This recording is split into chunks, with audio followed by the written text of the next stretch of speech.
Bonjour les cancers, bienvenue. Bienvenue dans votre taroscope du premier semestre 2021. Ouais, on va tenter d'aller voir aussi loin que possible ce qui est à l'œuvre pour vous. Donc, j'ai sorti 7 jeux différents et je vais rajouter aussi, je sens que ça va être important pour vous, je vais rajouter des cartes au fur et à mesure pour qu'on ait des précisions. Voilà, ça me semble important pour vous. Donc, je vais regarder ce qui vous attend. J'ai sorti les cartes, j'ai fait le tirage, mais je n'ai pas regardé ce que vous aviez. Donc voilà, on les découvre ensemble. Je prends le temps de m'imprégner de tout ça en les regardant une première fois. Et après, on rentre dans la vie du sujet tout de suite. Ok, vous avez la même carte que les Gémeaux à la fin. Alors, ok. On commence. Alors, je pense que voilà, c'est pour ça. Ma guidance, mon âme m'a dit tu vas devoir rajouter des cartes de tarot. Là, je comprends pourquoi. Sinon, vous allez flipper en fait. Donc, ce que je vous donne, c'est toujours un tirage général. Donc, prenez ce qui résonne pour vous. La première carte, c'est cette carte-là, le malheur. Elle représente l'énergie de toute l'année 2021. Ouais. C'est la seule carte qui représente toute l'année. Les autres ne vont représenter que le semestre. Donc, forcément, j'ai besoin de rajouter des cartes là-dessus pour que... Non, ça va aller. Ne vous inquiétez pas. Moi, ce que je ressens, c'est une période de deuil, en fait. Voilà. Alors, c'est pas forcément quelqu'un qui va mourir, mais je ressens une période de deuil. Faire le deuil d'une relation, faire le deuil d'une situation, en fait, passer à autre chose.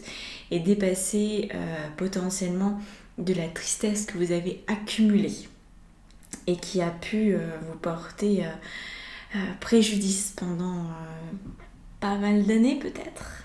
Donc je vais rajouter une carte ou deux avec le tarot Nefertari là-dessus. On a le 7 de denier, ouais, ça nous indique qu'effectivement il y a pas mal de boulot là-dessus. Au niveau de votre monde émotionnel, vous avez beaucoup de choses à traiter. Ça va venir vous chercher en profondeur aussi cette année. Je pense que vous avez besoin de passer à autre chose. Ça peut être une rupture amoureuse qui a déjà eu lieu, ou ça peut être un vrai deuil, ou ça peut être une situation professionnelle qui change, ou ça peut être vous qui vous rendez compte qu'en fait, non, là où vous vouliez aller, c'est pas possible du tout. Donc, parfois on fait le deuil d'une carrière, on fait le deuil d'une région, on fait le deuil... Vous voyez, c'est pas forcément triste, mais ça pourrait vous atteindre en vous disant, maintenant, qu'est-ce que je fais de ça, quoi. Vous pourriez vous sentir un peu découragé. Et on a le chevalier de bâton, donc, qui nous indique que vous avez à dépasser cette épreuve avec fougue. Donc vraiment, ne vous laissez pas abattre, en fait. C'est ça le mot, ne vous laissez pas abattre, ne vous laissez pas happer par un émotionnel peut-être un peu trop présent qui veut prendre de la place. Cette carte du malheur, très franchement... Observez ce personnage et vous allez comprendre qu'il n'est pas forcément question de malheur. Vous voyez, on a un personnage qui certes est très maigrichon et qui est sur une tombe, mais il est aussi dans une forme de résilience, de rédemption. On pourrait se dire que il est en train de passer à un autre état. Il est en train de se sortir d'une relation ou d'une situation qui était toxique pour lui ou pour elle. Il n'y a aucun moment on peut sortir d'une situation compliquée sans y laisser quelques plumes. Il y a un travail comme ça intérieur qui est celui du deuil, le travail du deuil. Parfois on a l'impression d'avoir réussi, puis en fait il y a encore quelques résurgences. Donc voilà, ça m'inquiète pas parce que je vois le reste est beau, le reste est enthousiasmant pour ces 6 prochains mois. Donc je vous dirais de garder ça en tête, mais n'en faites pas votre bête noire. Alors, justement, la seconde carte, donc je vous présente rapidement la suite. On va voir comment devenir encore plus vous-même. Après, on va avoir votre vie spirituelle, votre vie amoureuse et votre vie professionnelle. Et ensuite, on ira explorer les passages, les défis qui sont là pour vous pour les 6 prochains mois. Et on aura ensuite la carte de l'apprentissage ou peut-être même de la synthèse pour vérifier ce qui se passe. Alors, on a affirmé vos désirs. C'est la carte qui correspond vraiment aux actions que vous pouvez mettre en place pour devenir encore plus vous-même. Donc affirmez vos désirs, je vous lis ce qui est noté. Vous refoulez parfois vos désirs de crainte de ne pouvoir les assouvir. Prenez plutôt le temps de les ressentir et de vous assurer qu'ils reflètent vos véritables aspirations. Puis affirmez-les clairement pour les inscrire dans la matière et les mener dans leur réalisation. Alors, là on est sur quelque chose d'intéressant parce que c'est très en lien avec les Gémeaux. Peut-être que vous êtes ascendant Gémeaux ou que quelque chose va se jouer avec les Gémeaux dans votre cas. Peu importe. Ce qui est sûr, c'est que... ce qui est sûr, c'est difficile d'être sûr parce que c'est à 6 mois et que beaucoup de choses peuvent se jouer dans ce que vous décidez en fait de mettre en place. Mais ce que je ressens, c'est que cette carte du malheur là, quand je vous ai dit, vous savez, peut-être que vous avez eu envie d'incarner un idéal familial, d'incarner... peut-être qu'on avait projeté en fait sur vous des choses. Peut-être qu'on avait projeté que vous alliez devenir, je sais pas moi, pilote de ligne ou mécanicien de je sais pas quoi ou sophrologue ou bref, quoi que ce soit, un métier qui en fait ne vous correspond pas. On avait peut-être eu beaucoup de projets pour vous, vos parents, votre famille, avait peut-être beaucoup de projets. Vous imaginez peut-être ultra carriériste à voyager dans le monde entier alors qu'en fait vous voulez juste être posé quelque part et fonder une famille ou l'inverse. Et c'est comme si là, en fait, c'était le moment de faire ce deuil de ce qui avait été projeté sur vous, ce qui vous avait été comme imposé, soi-disant. Et là, donc, affirmer vos désirs, affirmer quelles sont vos véritables aspirations. Donc là, il y a un véritable travail pour les connaître, vos désirs. Parce que si ça se trouve, vous les avez tellement étouffés que vous ne vous rendez plus compte de ce que c'est. Il y a un moment où, quand la programmation inconsciente a pris trop de place, on ne se rend plus compte de qui on est, de ce qu'on veut, de ce à quoi on aspire. Donc, à vous de voir, à vous d'avancer avec ça. Mais en tout cas, affirmez-vous clairement par rapport à ce que vous savez déjà. Et puis, petit à petit, vous allez vous affirmer peut-être par rapport à ce que vous voulez manger ce midi. Et puis, après, vous allez réussir à vous affirmer par rapport à ce que vous voulez vraiment porter comme vêtements. Et puis, ça va prendre après une dimension plus importante. Les prises de décision vont concerner peut-être votre vie professionnelle ou amoureuse.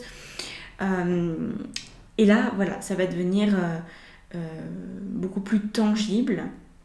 Mais commencez par écouter vos désirs dans les petites choses de la vie. Si vous n'êtes pas capable de vous observer à ce niveau-là, vous ne serez pas capable de connaître vos désirs à plus haut niveau. Après, si vous avez envie d'aller plus loin dans vos désirs, il y a la formation que je commence le 15 janvier qui s'appelle Éveil du guide intérieur qui pourra vous donner votre plan d'incarnation. Ça peut aider. Après, c'est pas parce qu'on connaît notre plan d'incarnation, je sais pas si vous avez déjà fait de l'hypnose régressive, que vous avez été dans cet entre-deux-vie où on devient au courant de notre plan d'incarnation, ou si vous avez été dans cette direction de savoir ok, qu'est-ce que j'ai choisi pour cette vie-là, c'est pas parce qu'on sait qu'on est capable d'affirmer. Donc vous voyez, il y a aussi cette transition à faire de se réapproprier ses besoins, de se réapproprier ses désirs, et c'est vraiment tout l'objectif de ces 6 prochains mois pour vous. Vous savez que je fais des taroscopes qui sont d'abord spirituels et d'abord plein d'enseignements avant d'être prédictifs. Mon but n'est pas du tout d'être dans la prédiction et de vous donner des clés pour vous réaliser. Donc voilà, ça c'est une des clés. Ensuite, on va avoir du coup au niveau de votre vie spirituelle, tant qu'on en parle, le pouvoir de la gratitude. Alors, le pouvoir de la gratitude, je pense que c'est le plus gros pouvoir qui peut exister sur cette terre en fait. Quand on est dans la gratitude, on obtient absolument tout ce qu'on peut désirer sur cette terre. Parce que la gratitude, c'est la vibration la plus extraordinaire qui peut nous être donnée à expérimenter. C'est pour moi la même vibration que l'amour inconditionnel. Cependant, vu ce qui vous arrive avec cette carte du malheur, je pense que vous allez avoir tout un travail intérieur pour être dans la gratitude de ce qui vous a été transmis, même si c'était à l'opposé de ce que vous vouliez vraiment. Parfois on reçoit une éducation, on reçoit des injonctions, une programmation qui est à l'inverse total de là où on voudrait aller. Et on se dit, mais bordel, qu'est-ce que j'ai fait pour avoir cette famille? Qu'est-ce que j'ai fait pour avoir ce chef? Qu'est-ce que j'ai fait pour avoir ces amis? En fait, au final, il n'y a personne qui me soutient. Ils veulent tous que j'aille dans cette direction, alors que moi, je veux aller dans une autre.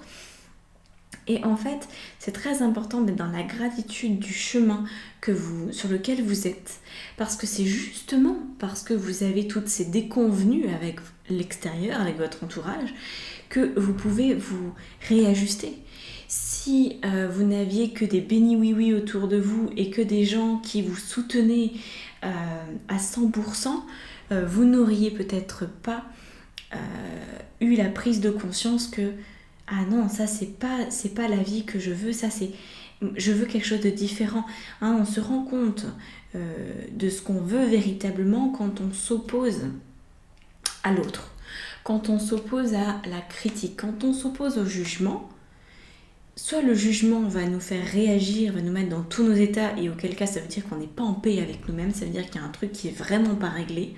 Soit on va être jugé, parce que de toute façon on est jugé quoi qu'on fasse. Et dans ces cas-là, le jugement, ça va être « Oh, t'es pas d'accord avec moi, tu voudrais que je fasse autrement ?» Oui, enfin moi je me sens très bien là où je suis et ça sonne très juste que je reste dans cette posture-là. Donc voilà où est le travail de gratitude, c'est de reconnaître que grâce à l'autre et grâce à ce que à la réaction que ça engendre chez vous, eh bien vous pouvez vous autoriser à vivre autrement. Ça vous donne ce déclic.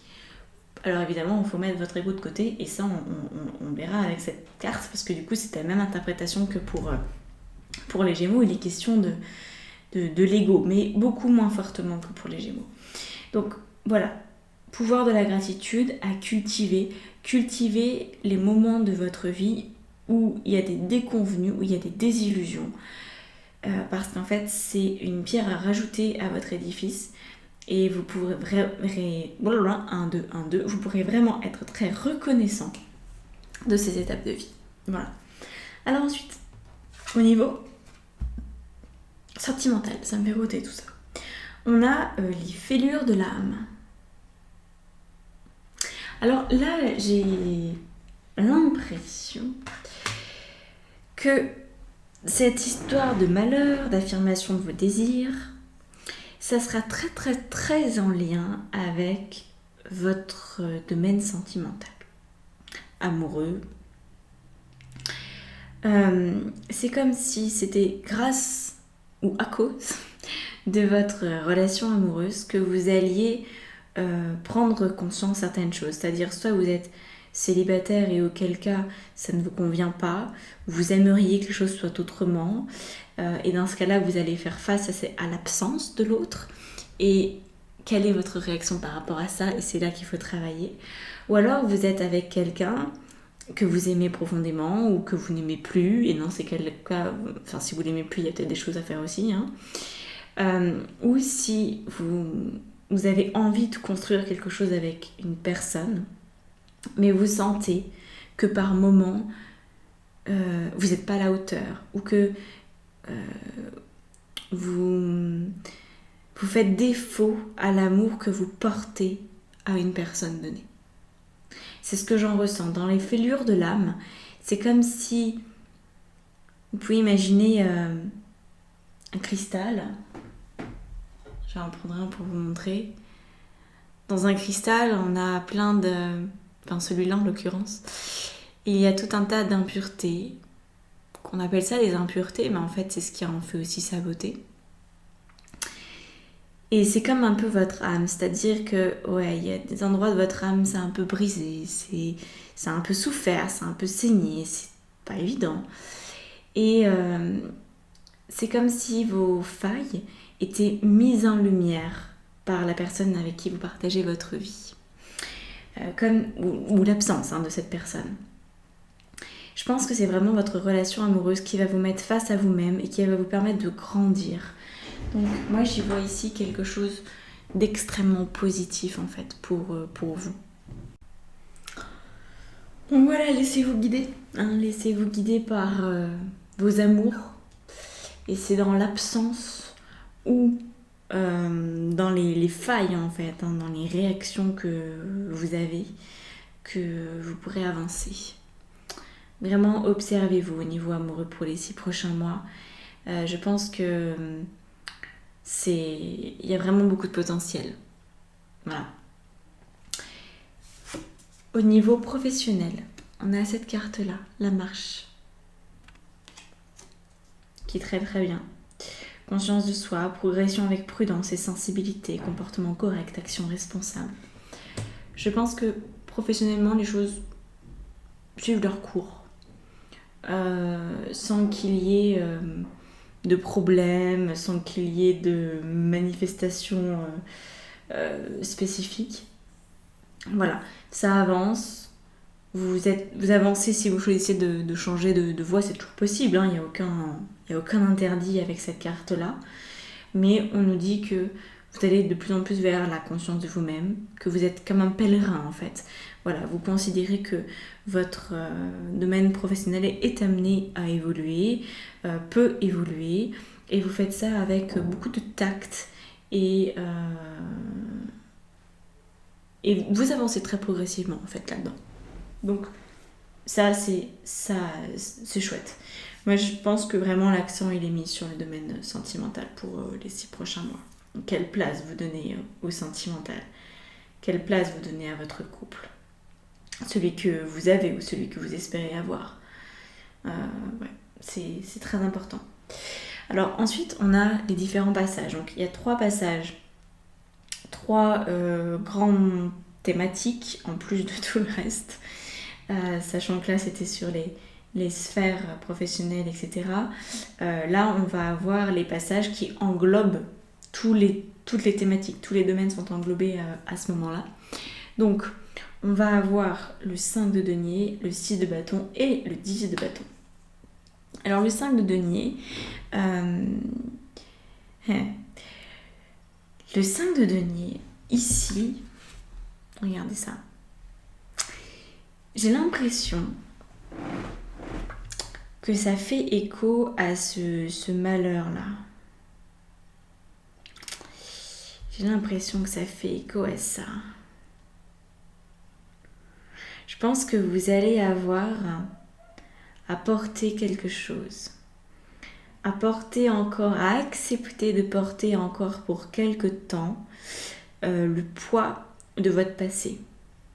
La solution apparemment là ne trouve pas une résolution très rapide par rapport à ce deuil du départ. Voilà, il faut pouvoir accepter d'avoir encore des réactions qui sont peut-être un peu à côté de la plaque, ou d'avoir des réactions que vous ne souhaiteriez pas avoir. Tout un travail d'acceptation. Et c'est une chose après l'autre, vous voyez, c'est dans votre quotidien que ça va se repérer tout ça. Dans votre quotidien, vous allez vous rendre compte qu'il y a des choses que vous n'arrivez pas à mettre en place, qui vous échappent, des choses sur lesquelles vous aimeriez vous améliorer, mais qui prennent du temps. Donc acceptez cette part de vous, ou acceptez-vous tout simplement dans votre incapacité à changer aussi rapidement que vous souhaiteriez changer. Voilà. Acceptez que ça puisse prendre du temps. Acceptez que ce soit un tout petit peu laborieux. Et je pense que c'est toujours la même chose. Quand on accepte que qu'on en soit là où on en est, les choses peuvent alors gagner en fluidité.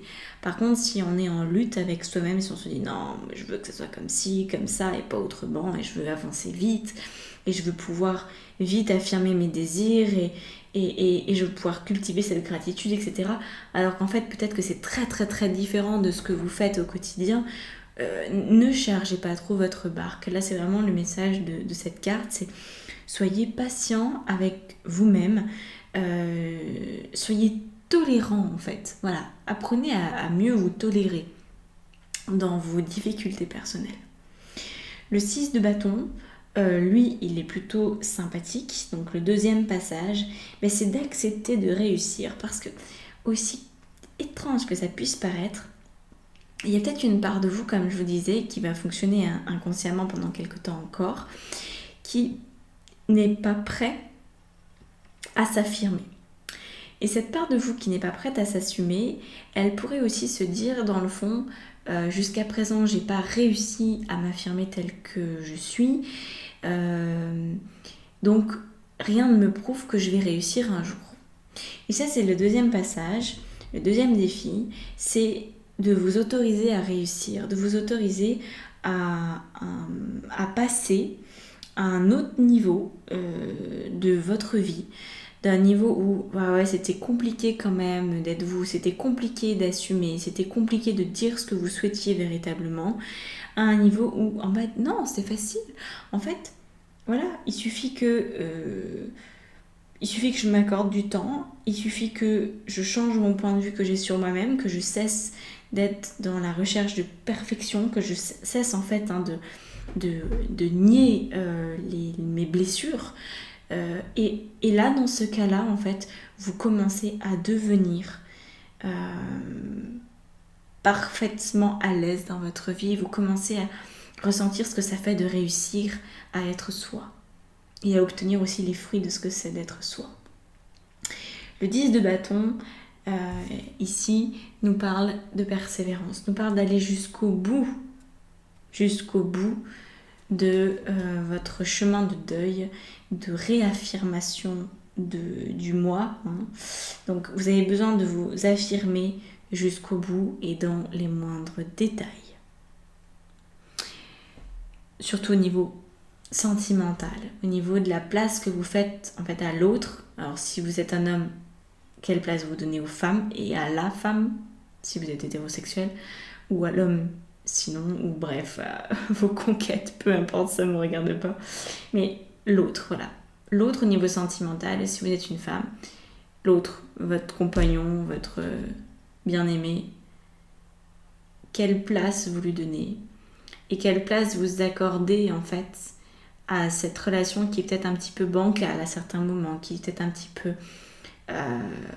contraire à ce que vous aimeriez idéalement vivre.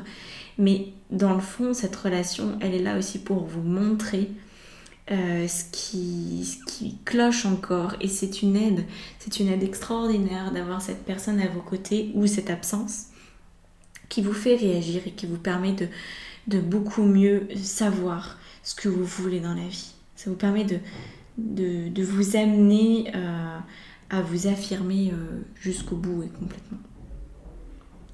Alors, on va terminer avec la lettre du tarot hébraïque, la lettre P, donc numéro 17. Alors, j'ai le souvenir de ce que c'était pour les Gémeaux, mais comme je demande à chaque fois à mon âme de choisir un passage, je vais le faire pour vous parce que peut-être que ce n'est pas la même interprétation exactement que celle des Gémeaux. Alors, allons-y. P, ça sous-entend le verbe créateur, c'est la traduction... Ça signifie la bouche en fait. Donc quelque chose a besoin d'être exprimé. Voilà. Apprendre à écouter l'autre. Et je pense que c'est ça qui va vraiment être très très important. Apprendre à écouter vos réactions par rapport à ce que peut dire l'autre pour vous affirmer. Donc là on a un petit paragraphe qui nous dit que quand le pouvoir créateur de l'être humain remonte et jaillit par sa parole d'amour, celle-ci a le pouvoir de rendre vivant tout ce qu'elle touche. Quelle que soit la manifestation du verbe, la lettre P nous aide à oser exprimer l'être que nous sommes.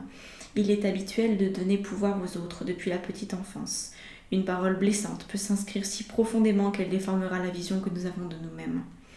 Parfois, une injonction de se taire entendue enfant empêchera quelqu'un de s'exprimer toute sa vie, inscrivant la croyance que s'exprimer équivaut à se mettre en danger, ou bien la peur de la réaction de l'autre influencera l'expression et musellera le cœur.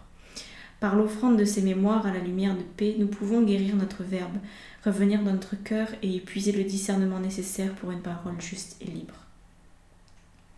D'une façon générale, les paroles mensongères ou agressives, reçues ou exprimées laissent des empreintes qu'il est important de comprendre et de réparer. Ça fait une parfaite synthèse de ce que je vous ai raconté jusqu'à présent en fait. Une parfaite synthèse. Vous avez besoin de vous exprimer, vous avez besoin de réparer les blessures de votre âme. Et ce deuil de votre passé, c'est tout ça en fait. Tout ce qui est synonyme de malheur dans votre vie jusqu'ici, tout ce qui vous a fait souffrir, tout ce qui a causé de l'adversité en vous, est amené à guérir pour ces 6 prochains mois. On n'est pas dans un tirage cuicui les petits oiseaux, en même temps c'est pas trop ma spécialité. Vous le savez, ce qui me tient à cœur, c'est de vous amener à réaliser le dessein de votre âme. Et le dessein de votre âme, ce n'est pas de la prédiction, ce n'est pas de vous faire croire, de vous leurrer en vous disant il va se passer telle ou telle chose. C'est plutôt de vous aider à prendre le guide de votre vie, à prendre le gouvernail de votre navire personnel et à aller là où ça sonne juste pour vous. Et pour vous, aujourd'hui, c'est dans le domaine personnel que vous avez les plus grands enseignements à travers ce que vous aimez et à travers l'acceptation des blessures qui vous ont été infligées et que vous avez choisi de recevoir aussi, parce qu'il y a le choix d'incarnation qui rentre là-dedans très fortement. Hein. Notre âme n'est pas neuve, elle est pleine d'expériences, elle est pleine d'expériences qu'on a complètement choisies. Donc là, il est temps de vous affirmer, de vous réaffirmer. Au niveau professionnel, c'est bien, ça suit son cours, vous n'avez pas vraiment à vous poser de questions par rapport à tout ça. Par contre, le reste, voilà, acceptez là où vous en êtes, même si c'est complexe, même si c'est encore lourd, acceptez d'être la personne que vous êtes, avec ses incohérences, avec ses imperfections, et avancer comme ça petit à petit. Vous allez vraiment pouvoir vous révéler. Ça c'est une évidence, vous allez pouvoir vous révéler. Laissez le temps faire son œuvre et laissez-vous aussi l'autorisation de penser et de ressentir différemment de ce qu'on vous a appris, de ce qu'on vous a inculqué jusqu'à présent, pour trouver votre vérité, la vôtre, celle de personne d'autre. Ce sera toujours votre vérité, ce sera toujours votre point de vue qui sera le plus important pour mener la vie que vous souhaitez vivre. Donc là, très franchement, je ne peux que vous recommander de suivre cette formation avec moi à partir du 15 janvier. C'est une formation qui s'étale sur 3 mois et qui va justement vous permettre de faire le point sur votre plan d'incarnation, de savoir de quoi il en retourne exactement et de pouvoir, une bonne fois pour toutes, comprendre de quel bois vous êtes fait et oser passer à l'étape d'après. Osez êtes-vous. Parce que là, c'est les 6 prochains mois, c'est vraiment que ça. Hein. Vraiment que ça. Osez créer la vie qui vous correspond. Osez vous défaire de ces vieilles peaux, tout en acceptant que les vieilles peaux ne vont pas disparaître en une fraction de seconde et que vous allez devoir les porter aussi longtemps que nécessaire, aussi longtemps que vous avez choisi de les porter. Voilà, ça n'empêche pas d'affirmer qui on est, ça n'empêche pas d'avancer, ça n'empêche pas de trouver du bonheur à vivre. On n'est pas contraint. Il n'y a pas un moment en fait où on passe des larmes au rire. Non, il y a la plus grande partie de la vie, c'est des rires et des larmes mélangées, et c'est ça qui fait la beauté de l'humanité. C'est qu'on est changeant, c'est qu'on est évolutif. Donc je crois que vous êtes amenés à comprendre ça à un niveau qui dépasse l'intellect très clairement. Vous êtes amenés à vous aimer, à vous dépasser et à vous affirmer complètement. Voilà. Bon, et bien j'espère très fortement vous retrouver pour la suite des événements. dans cette formation de l'éveil du guide intérieur. Et puis sinon dans d'autres vidéos que je fais toujours avec grand plaisir pour vous accompagner, pour vous permettre de vous trouver et d'éclairer votre cœur, votre route, et que votre vie devienne juste agréable en fait, de plus en plus agréable, de plus en plus palpitante et de plus en plus intentionnelle. Voilà, je vous laisse là-dessus et je vous dis à bientôt. Merci.